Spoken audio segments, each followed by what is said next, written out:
So I'm looking here at the criteria, right?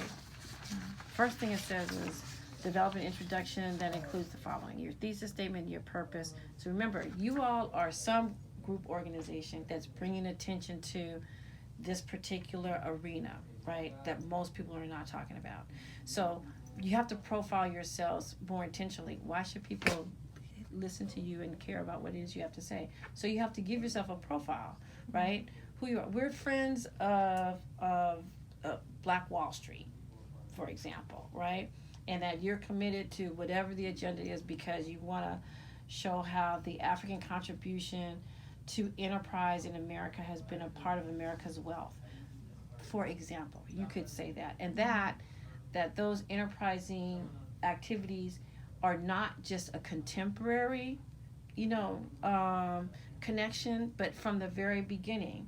And see, in chapter 3, what we were talking about earlier today, the Paul Cuffey, who else was on that list? James Fortin, for example, got one of the first patents for cell making. So Africans are innovating. Okay, so Africans are innovating. They are taking and inheriting wealth because some of them have slave owning fathers, right, who recognize that their success is going to be contingent upon the assets that they get from those communities that they're literally biologically connected to. Does that make sense? So in some cases, people are inheriting wealth. Like in the case of Paul Cuffey, his father bequeathed him, you know, land and fortune that allowed him to become shipbuilder, you know, entrepreneur, et cetera, et cetera. So even though, and this is ironic, in his case, even though he goes into shipbuilding, ironically, some of those same ships are ships that are being bought and then used to get more black people. That doesn't mean that he's supporting those institutions because he's just a businessman. And that doesn't mean that he even necessarily knows that those ships at some point are being used in that capacity. You're a person in early colonial America and you are making a way for yourself in a land of opportunity, right? The downside of that is that it just so happens that the things that you're innovating are also being used to take and enslave other people that you're connected to as well. It's no different than like the Buffalo Soldiers who were a part of the military, and yet they become part of the oppression of the Native American community, even though that's not something that they support nor want to, and in some cases are even willing to be court-martialed not to do because they understand that place, right? So it's like being caught between a rock and a hard stone. So just remember that you all will decide who you be as an organization. And you will decide as you are investigating these individuals and the contributions that they make to the development of America, you have to then say, we're a capitalist nation that promotes entrepreneurship, and that the history is incomplete because it does not include these contributions that Africans have completed, like Hiram Young. Like, for example, open up that cabinet right there where you're at, Nick. See those big books at the bottom right there? Pick one. Yep, anyone. Doesn't matter. So, in your time period, so here's the Conestoga wagon. 71, that was Hiram Young, this man right here. And he's only talked about shortly here, but he's to the point. Page 27 in this book, and you can use this as a reference too. And you don't have to, what you have to do is say that there are many entrepreneurs that come from out of the Black experience and the contributions to America, right? You won't be able to talk about all of them, but you've made some selections of men and women that you believe are important for everyone to know about as we talk about how the wealth of America emerges. So in the case of Hiram Young, he's responsible for the Conestoga wagon. So the Conestoga wagons are the wagons that people were using on on wagon trains, right? Nobody says that those were wagons that were being made by an African American, right? That he has his company, and so he's contributing to the expansion of the West, et cetera, right?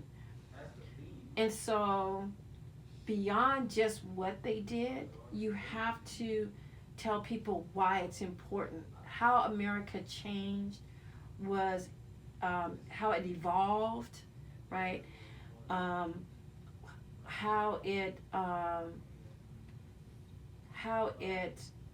created its identity through these various types of enterprises, right? These economic enterprises that without them, America might look very different, right? So as you are in your analysis, so your analysis is the contextualizing that says all these people were doing these different things in different time periods. And in this time period, we had people that shaped America this way. We had, in this time period, people that shaped it this way. And you can, in one page, you can talk about a whole span very broadly. And then you say, we're going to focus on these people for this reason. Because we believe that the contributions that they've made were truly significant in changing American society in this way. Whatever way that is. Does that make sense to you? Mm-hmm. So you have to tell people not just who they were and what they did, but why it was important. And what are the lingering benefits that we have as a result of that? Okay? That you can see. How has that maybe innovated something else? Right? So you could even say, is the Conestoga wagon, I'm just using this as an example, is that a forerunner to something called an automobile? Yeah. That is a carriage with 4 wheels. And it's powered by a different engine. Instead of a horse, it's mechanical. Do you see what I mean? So you can make some correlations and say, we think that these innovations have been inspirational in various kinds of ways, to the point that, you know, we have automobiles and other types of things that are simulations. It doesn't mean that it's a direct link, but you're posing to people the relevance. Certainly, walking across America as opposed to riding in a wagon makes a big difference in terms of settling the West. True or false? Okay. Right? And so the success of people's ability to go westward and migrate and to settle the West, and I'm just using this as an example, is largely impacted by the kind of wagon that can withstand going over raw terrain, et cetera, and has that kind of stability, such that, like, what's his name? The real McCoy, right? I just drew a blank. Last name is McCoy, but I can't remember his first name. Anyway, the idea was that these innovators are such that people want the real deal. They want something that's enduring and something that's lasting, right? So that's just one part of it as you're looking at this. So the very first part here says you're building your profile. You're explaining what your mission and purpose is in terms of informing people and educating them.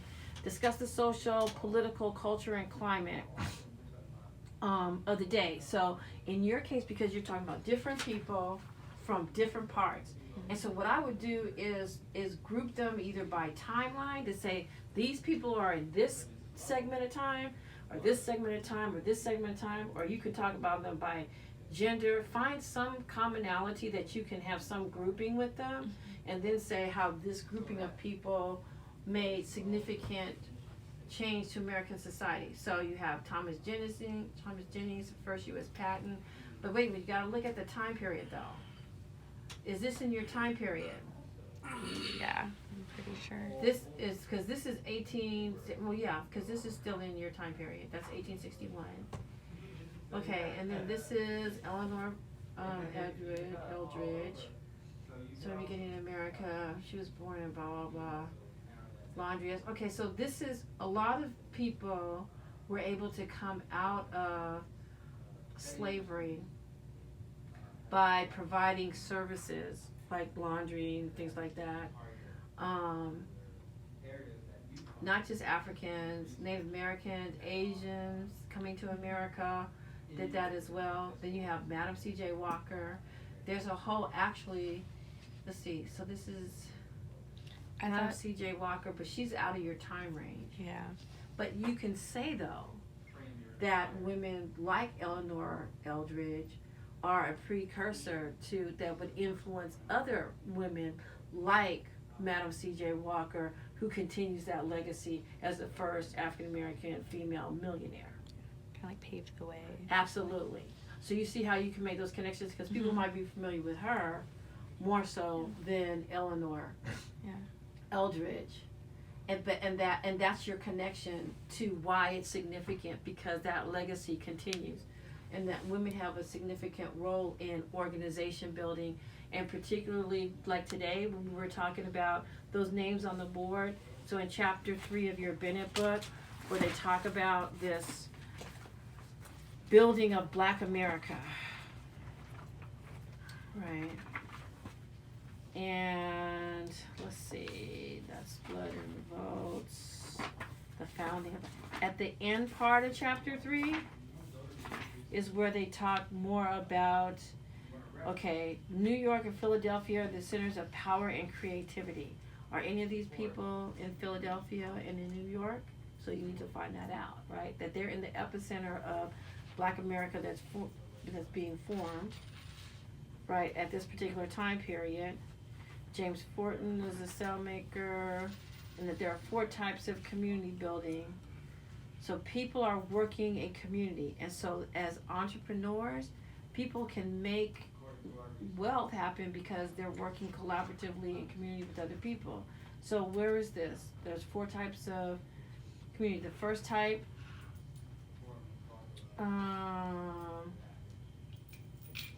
well, he's talking about people. So the first type was intellectual. The second one was through artistry. The third is militarily. And the fourth is like a combination of intellectuals and I would say in religion. 21 social fraternities.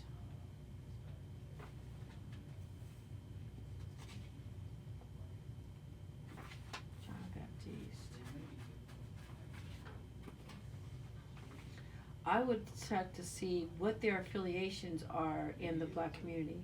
Are they part of, like, remember we said today that the church is the first institution in America? So you have people who are not only getting spiritual connections, but they're also developing networks. So the network is the key also to your people and their wealth. What kind of networks are they coming from? Matter of fact, Paul Covey, I'm going to use him as an example again. In chapter 3, there's a conversation about, in this book, and I think it's referenced in your Franklin book too, about how he also uses the adage of no taxation without representation, because Black people were being taxed, but they weren't being allowed to vote.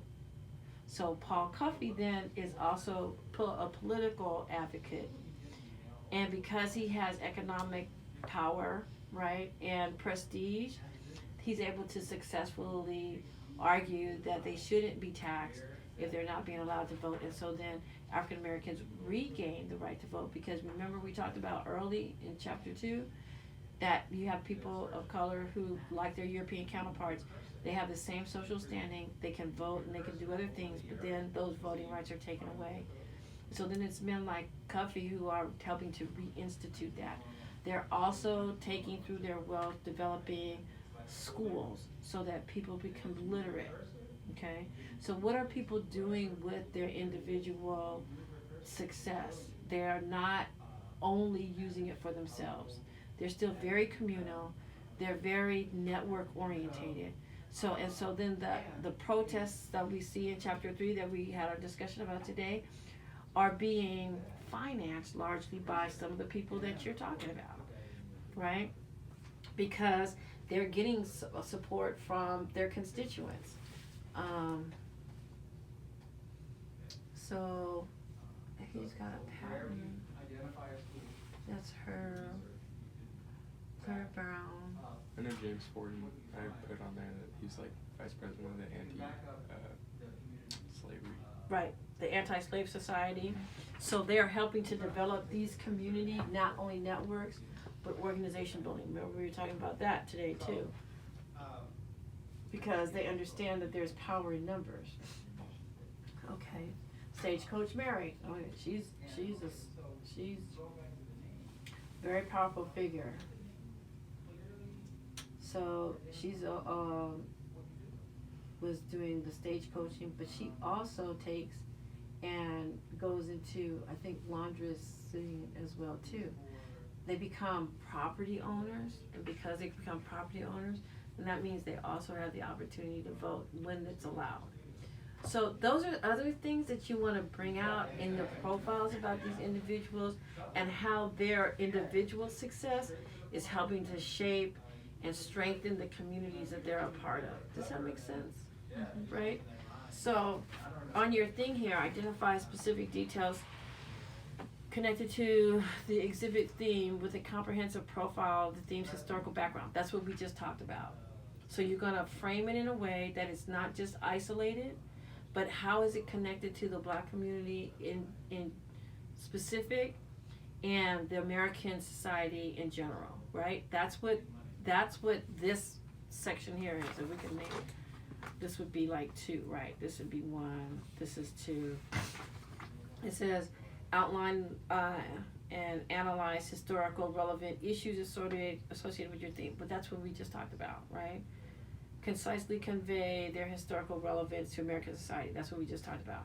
Identify other African American museums. So now listen, somebody in your group needs to look at other museums that are related to Black entrepreneurs. I don't believe there are a whole lot, right? And that's okay, because the point of doing that is to see, okay, well, what do some of these other exhibits look like, so that you could say, this is how ours is different. Most of the ones we were able to find have this and that and this and that, right? However, we're going to do this and that and this and that, whatever that is, to make it to make your exhibit appealing. So maybe you're going to have holograms of some of these individuals, and to show through technology what their space looked like. Maybe you'll show Stagecoach Mary on the actual stagecoach through the hologram, or invite people to have that experience by putting on the goggles or whatever. Do you understand what I'm saying? So that they're learning and they're being interactive at the same time. So in this section, you're going to be just more descriptive of how your exhibit is different from anybody else's, and so therefore people are going to want to come. Mm-hmm. Does that make sense? So you're going to have to look at it though and say, we found 5, whatever it is, we found 5, even if it was only 1. We only found one other one that specifically addresses entrepreneurs, and it only had XYZ. Our plan is to do XYZ, right, with this $1 million, and to have these things as a part of the exhibit for people to come and learn and enjoy not just the topic, but the whole experience.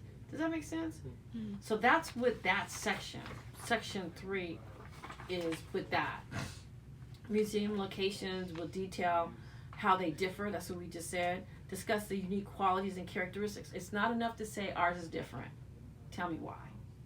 What are you including that's different from what you saw? Now maybe as you're surfing to look at these museums, maybe you find something in a different kind of exhibit that's not specific to your topic, but you like it. You like what it's doing, and you can apply it to your topic. Do it, right? So when you're looking at museums, if you can't find any that are specific to your topic, look at some other ones to get ideas so that you can say, this is what we're including in ours, right? Because you're going to use artifacts, you're going to use primary documents like books and things like that. How do you keep it from falling apart? Well, you got to encase it in certain types of casings, right? Like glass encasing, and its temperature, monitored, and all those other types of things. Well, how are you going to know what equipment to buy. That's why you gotta go talk to Chuck down at the Casa del Memorial Museum. He'll tell you, when you say, Chuck, we want to have this and this and this and this and this. These are the items or kinds of things. What do we need to have to ensure that we preserve these artifacts for 100 years? He's gonna say, you need this kind of lighting, you need this kind of casing, you see what I'm saying? So then that's how you get real specific, because if you're coming to me, and you are, and you're saying, we want the $1 million to make our exhibit, now you're telling me what it's gonna be used for. Okay, that makes sense, right? The Constitution is in a case and it's like this and it's temperature, monitored. Okay, I get that. You wanna do holograms, you're gonna have some special types of earphones or an app that they can come in, swipe it, get the app, plug it in, put on the headphones, and as they're walking through the museum, they're gonna be actively engaged by using their phone. Genius. You could take it to that level if you want to. You see what I'm saying? Because in your lifetime, that's real. There's the Richard Wright. I'm gonna show you this. Richard Wright Museum. And then they have this awesome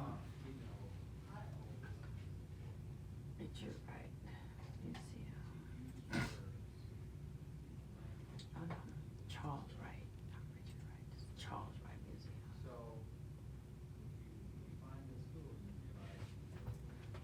This is the right one. Yeah, it's Charles Wright Museum of African American History. So see, like they have all these different museums. You could just start looking at them and see, well, what kind of exhibits do they have? So let's do this one right here. Yes, this is the one right there. See, they got a whole thing of the Queen of Soul going on right here. They have one on Meet Scientist Saturday. So they have programs. One of these links, one of your criteria says that you have to have some type of educational programming, right? Mm-hmm. So you can look at one like this and see what kinds of programming are they doing for education. So meet the scientists on Saturday. And so then you look in here, African Americans in Science and Technology. So check this out. So they have this very interactive kind of thing going on. The Charles H. Wright Museum of African American History, which is the world's largest institution dedicated to the African American experience. And when you come in up this Before the Smithsonian opened, right? Its own section. Acoustic, echoey sound. From there, you go on up the steps to their permanent exhibit, and Still We Rise, which is a journey through the African American experience of culture and history that spans all the way from the slave trade days on through the 21st century. They also have an extremely large temporary exhibit that rotates throughout the year, probably about 3 or 4 different per year. But we are here to see their latest permanent exhibit, Inspiring Minds, which challenges everyone to come up with their own great invention. Ah.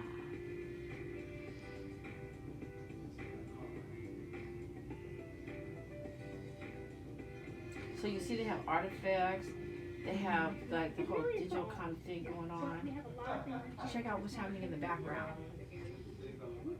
We have a lot of things you can touch, which is awesome because in a history museum there's often not a lot of things you can touch and engage with. And so the space is really designed to learn history, to learn science, but also to engage in science. The highlight of the exhibition space is the multimedia touch walk. What we're looking at here is the African American timeline. Check that out. And there are two Multimedia components touch to walk. the timeline. Walk it, The touch first it. one is the top Something bar, comes up. which gives some facts about African American history through the years, and so this is what's happening in 1968. Right. It's designed to give some context because the stars are actually about specific African American scientists and inventors. And so the idea is that when you're learning about the scientists and inventors, Look at that. and you They don't can know what move was it. happening in 1967, you can look at the timeline at the top to get some kind of context about what was going on in American history and world history that was important. And so we can go from the African American timeline to another content area on marine life. Wow. And the boat bubbles are all touchable. Oh, and so when the crowd comes up and they touch on the bubbles, you get a fact about the ocean. It might be about the ancient ocean, it might be about the ocean now. And then each of the bubbles is actually an activity. This is a puzzle. So on here, okay, so you get the gist, right? Of how it can be really. So the next one is about the education piece. So this is a perfect example how you can use the technology to make it interactive, or you can use like the specific media scientist or something like that. So check it out, see what they have, and then come up with what works for you as a way of enticing people to want to come to your museum exhibit. And then the last one is create a sample model layout of your exhibit. You can draw it. You don't have to build it. You can draw it out. You can make it digital if you want to. I've had people, who were architect majors and stuff like that, and so they just had access to those kinds of things and just made it digital. Does it have to be? No. You can draw it, take a picture of it, upload it, right? But make sure that it's complete so that people know if you're going to have a theater in there so that they can interact and act out shows and stuff, okay, or even on a big screen, look at stuff, or they have like these permanent exhibits, what's the timeline and all of that. Okay, well, where would that be? What would it look like? Giving you $1 million? Show me what my money's paying for. Does that make sense? Because some people are visual learners and say, oh yeah, that's pretty nice, I like that. You're gonna have double decks, you're gonna have triple decks. What are you having, right? And what is on each one of those floors?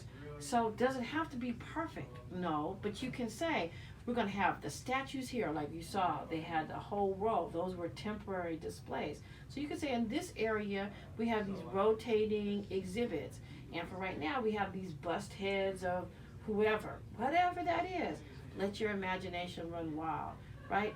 But the point of that is so that people will be enticed to see something different. Oh, okay.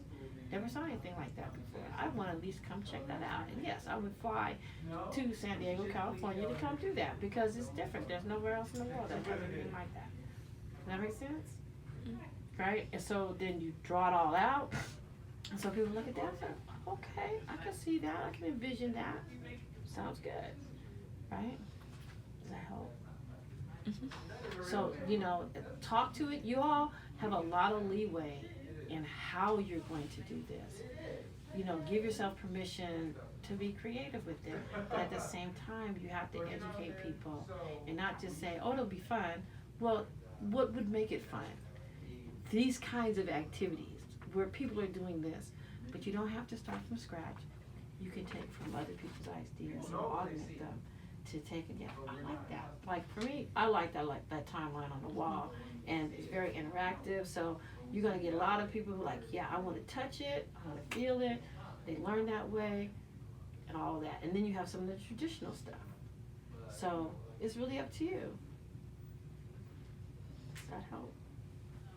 I know it was like a lot, but I wanted to make sure you could really see what that looks like. So on the education piece, it says on here that you have to take, whoever does this section, there are 3 areas, the primary, the secondary, and the higher education. So you're gonna have to specifically outline whoever's doing this, and even if you do it in teams, it's up to you, it doesn't matter. But when you do your outline, just use this format and then say, okay, well, who's doing this section? Everybody should contribute to this. Who's doing this section? Who's doing this section? Who's doing this section? And you should have tabs on your website that are just tabs for each one of these. And then you fill it in and make it as creative and however many pages you want of each one of these sections. Does that make sense? And when you do your outline, you just put these headings right there. And you say, well, who did this? Because I need to know, right? Did you do this individually? Did you team up? Did you have some kind of combination of teams? Put the names next to the different areas so that I know who is responsible for that. Because when you do your presentations, you're not going to be able to talk about everything, right? Because you only have like 20 minutes, right? But we can go back and we can look at it. more intently, like, oh, you got all these details right here. Perfect. Right? So now, last thing. Do not cut and paste your work. You gotta read it, and then you gotta paraphrase it. Anything other than that is called plagiarism. Right? It's okay to quote stuff, but just say you're quoting it. Right? Read it and then say, this is what you hear this being said, or what's being said here, and how you're combining different things that you're seeing through either the videos and what you're reading, and how you're connecting it. Does that make sense? Any questions? Are you sure?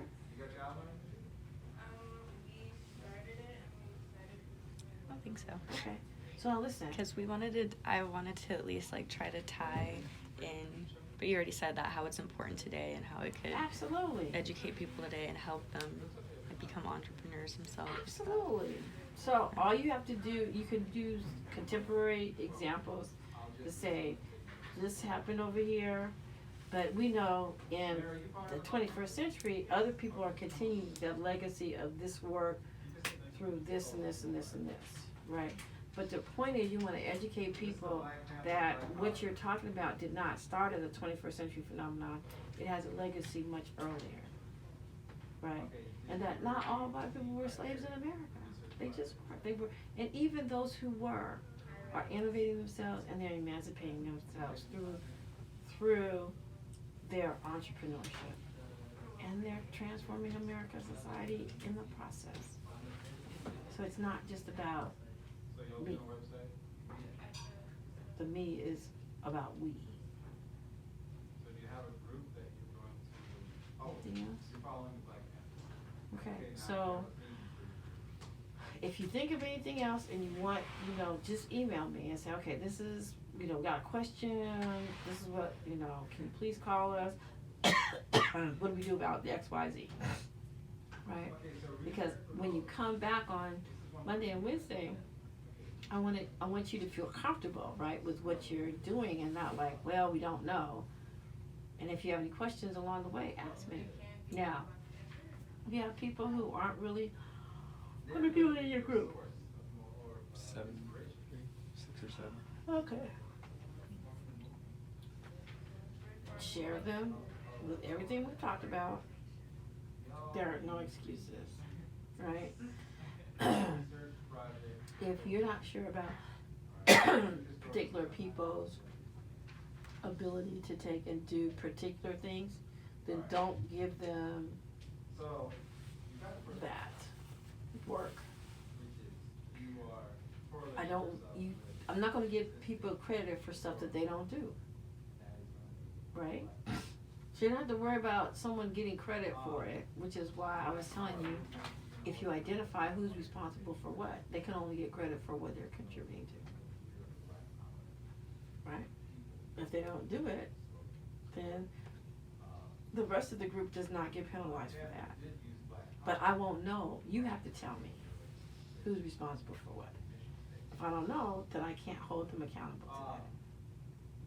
Does that make sense? Right? Okay. And if other people have issue with it, you tell them to contact me. All you have to do is say, Melissa said, blah, blah, blah, blah. And if you have issue with that, you have to take it up with her. So you don't have to get stressed out about it. And all you have to do is email me and say, okay, Professor Melissa, this is what's going on. So and so and such and such. How do you want us to handle this? And then I will tell you, this is how you handle it, or defer it to me and I'll handle it. Then you can just focus on doing what you're doing according to how we just discussed today. And if people don't do anything at all, then you have to just email me early and say, so-and-so is not responding. They are not, but listen what you have to do. You have to send out the communication to everybody so that, and more than once, you keep everybody on a list. You say, please respond. You make sure that I'm on the thread so that I can see it, right? Then it's no surprise, okay? And then if they don't respond, you say, you know, we did this, you could see the thread, and we contacted them and sent it out, we asked for a response, and they still haven't responded. 1, 2, 3 times. Okay. That's it. Got it? Got it? Sounds good. Okay. Any questions? Straight? Yep. Thank you. Okay, I'm looking forward to seeing this. Thank You are very, no problem.